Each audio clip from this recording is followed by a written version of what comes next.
கர்த்தருடைய பரிசுத்த நாமத்துக்கு ஸ்தோத்திரம். மத்தேயு 15:13 அவர் பிரதியுத்தரமாக, என் பரமபிதா நடாத நாற்றெல்லாம் வேரோடே பிடுங்கப்படும். அவர்களை விட்டுவிடுங்கள். அவர்கள் குருடருக்கு வழிகாட்டுகிற குருடராய் இருக்கிறார்கள். குருடனுக்கு குருடன் வழிகாட்டினால் இருவரும் குழியிலே விழுவார்களே என்றார்.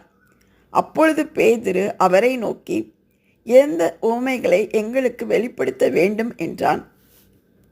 அதற்கு இயேசு, நீங்களும் இன்னும் உணர்வில்லாதவர்களாய் இருக்கிறீர்களா?